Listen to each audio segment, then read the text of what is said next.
August 15 దేశానికి స్వతంత్రం వచ్చిన రోజు. ఈ రాష్ట్రంలో రాక్షస పాలన పోయి రామరాజ్యం వచ్చింది. పేదవాడు కడుపు నిండా అన్నం తినాలని అల్లి ప్రాంతాల నుంచి వచ్చి కూలి పనుల కోసం వచ్చినటువంటి ప్రతి నిరుపేద కూడా మధ్యాహ్నం పూట పస్తులు ఉండకుండా ఖరీదైన హోటల్కి వెళ్ళి డబ్బులు ఖర్చు కాకుండా పేదవాడికి పడేటి అన్నం పెట్టే పథకమే అన్నా క్యాంటీన్ పథకం. ఆ పథకాన్ని రేపు ఆగస్టు 15వ తేదీన ఈ రాష్ట్రంలో 100 సెంటర్లలో ఈరోజు అన్నా క్యాంటీన్ ప్రారంభించబోతున్నారు. ఆ తరుణంలో కావలి నియోజకవర్గంలో కావలి పట్టణంలో కూడా అన్నా క్యాంటీన్ని రేపు ఆగస్టు 15వ తేదీన ప్రారంభించబోతున్నాం. ఈ ప్రాంతంలో నిరుపేదలు అందరూ కూడా సంఖ్యతో సంబంధం లేకుండా ఎంతమంది వచ్చి తిన్నా వాళ్ళందరూ కూడా పెట్టేదానికి దీన్ని శ్రీకారం కూడా చుట్టడం కూడా జరిగింది. అదేవిధంగా అదే రోజున కావలిలో జాతీయవాదాన్ని పెంపొందించాలి. కావలిలో ఉన్న విద్యార్థులందరూ కాంపిటేటివ్లో పడిపోయి ఈ దేశం యొక్క గొప్పతనాన్ని, ఈ దేశం యొక్క జెండా యొక్క ప్రతిష్టను, దేశంలో స్వతంత్ర సమరయోధుల యొక్క హిస్టరీలను, కావలి నియోజకవర్గాల ఎమ్మెల్యేల యొక్క హిస్టరీలను కూడా కనీసం తెలుసుకునేటువంటి పరిస్థితిలో యువకులు ఉన్నారు.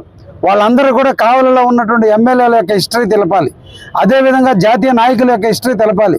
జాతీయ జెండా యొక్క ప్రాముఖ్యతను తెలియజేస్తూ కావలిలో ఏఎం బేకరీ సెంటర్లో ఒక ఐకానిక్గా ఉండాలన్న ఆలోచనతో నా సొంత ఖర్చులతోటి ఈ రోజున రేపు ఆగస్టు 15వ తేదీన 100 అడుగుల ఎత్తులో జాతీయ జెండాని ఈ కావలి పట్టణానికి అంకితం చేయబోతున్నా.